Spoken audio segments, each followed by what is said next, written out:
And there's, I think all of us need to, we talk about preaching in the choir. Right. Well, it's preaching sort to the of choir. a curse. Sort of a curse. I work with people that don't know anything about anything I know.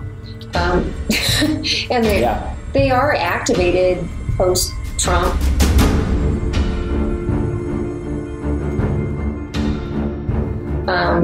You know, my manager that never voted, and my coworker that's a millennial and wants to run for city council now, which one would think was motivated by Bernie, but she's a hillbot.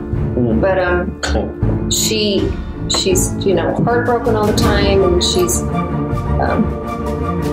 meanwhile I'm working with her, and I was in Philly, and I know all this stuff, and I occasionally bring up, you know, groups like Real Progressives or Truth Against the Machine, and these people have no idea what those are.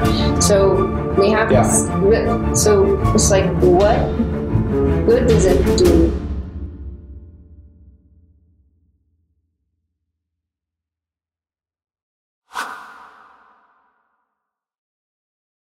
I mean, if you want views, you know, like you mentioned Truth Against the Machine, you can invite Jordan Sheridan, right? You can get your views. Meanwhile, Jordan's like, I want to talk about stories that are going to get no views. Local stories that no one cares about, no one's following, no one's reporting, they get no views. And that's a brilliant perception, because the reason they're not getting any views, these are very important local issues. Local issues are essentially rising from the bottom up, right? Because we always go from the top down, but it seems counterintuitive, but it's brilliant, because the only reason they don't have views is because people don't realize they're super important. They're getting buried, they're getting ignored. So by educating people through these stories that are getting a minuscule view from the latest progressive celebrity, right? Again, this is not anti-progressive celebrity. The point is, that's our focus is, hey, I want to interview another progressive. Wait, what? You're preaching to the choir. The people that created, the real people that created this problem, and that have the real power, the masses that Bernie did activate most of, and then all the people that didn't vote, which is the real problem. What good does it do if they can't hear what you're saying? You're just like screaming at yourself. You might as well just be looking in the mirror, pulling your hair out. Right.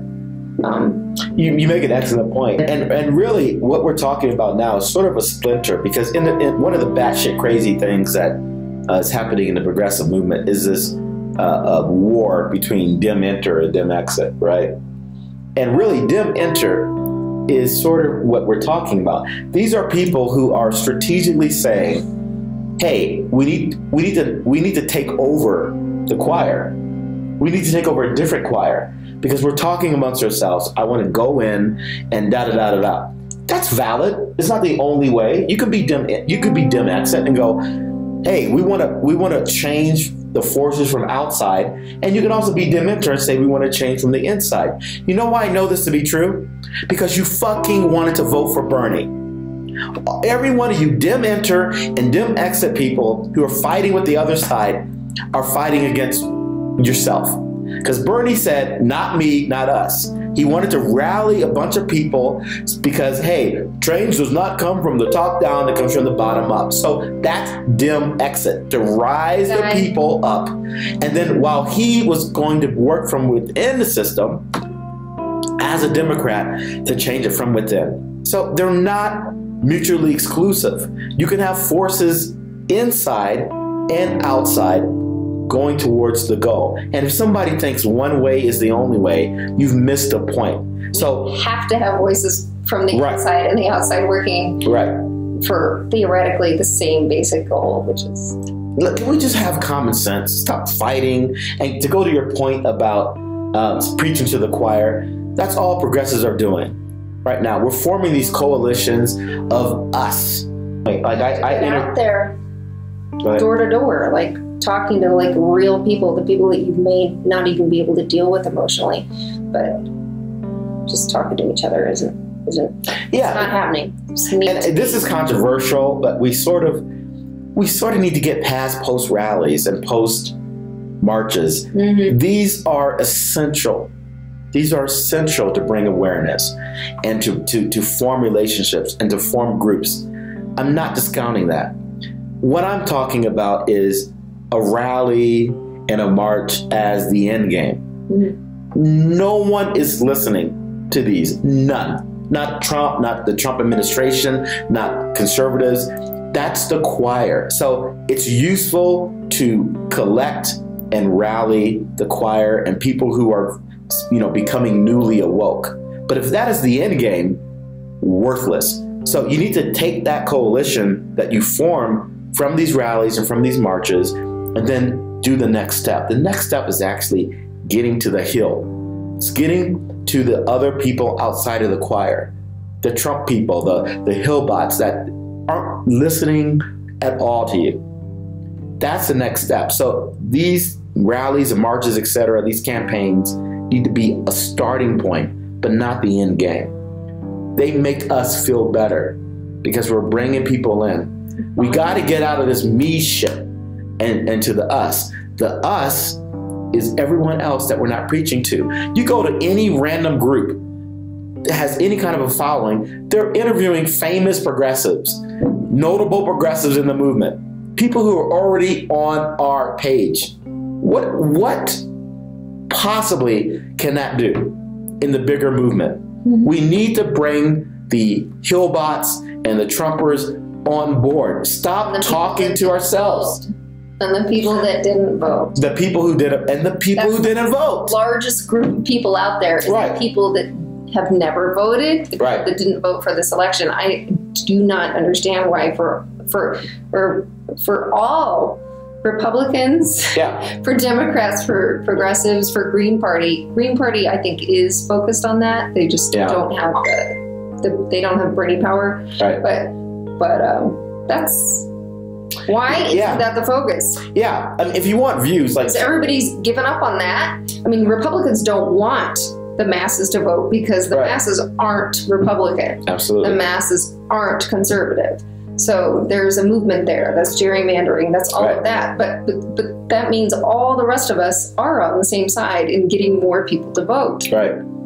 Why aren't we doing that? Absolutely. I mean, the people who vote, like in the 3 months before an election, and that's it. Right. We have to educate the people who aren't already educated, and we need to cross those lines. Meanwhile, there's these huge groups of basically neoconservative Democrats calling themselves progressives, trying to do like Bernie speeches, and it's like embarrassing. Joke. Yeah, like a tax march. People are coming up in their like pink little pussy cat hats, and they're going, yay, yay, yay, and this like, and these aren't progressives. Yeah, we need to actual progressives. Stop talking to yourselves. Stop preaching to the choir. We got it. We're on the same page. Okay, talk to the people you want to convert who don't believe in your religion, who don't know anything. Who don't know anything. That's the majority of the people. That's the majority of the people. They don't know that the politicians are not voting in our interests. They don't even vote. It's like this is the vast majority of people that you walk by every single day, and there's no reason you can't just have a conversation. While you are spending your majority of time trying to get views, talking to progressives who are already on your train, who already voted for Jill Stein, or already voted for Bernie, or already voted for somebody else because they're awake in their perception. We had the lowest voter turnout in 20 years. Keep talking to the people. The population is bigger. Keep talking to the people who voted, and guess what's going to happen next time? It'll be the lowest voter turnout in more than 20 years. And it's not millennials. It's across all age ranges. Absolutely. So you got a little explaining to do. Turn yourself off. Talk to people that you shouldn't talk to. Stop talking to ourselves, and you're going to be on the right path. You know why we know that? Because Bernie did that when he first started his campaign. Because he was talking to people who had no clue what the hell he was talking about. And guess who those people were? All of us. Now, if you want to carry that on to the next level, stop talking to Bernie converts. You need to talk to people just like Bernie did to convince you to jump on his train. Talk to people who aren't already on the train. This is the Cynical Progressives, B and C. Ciao.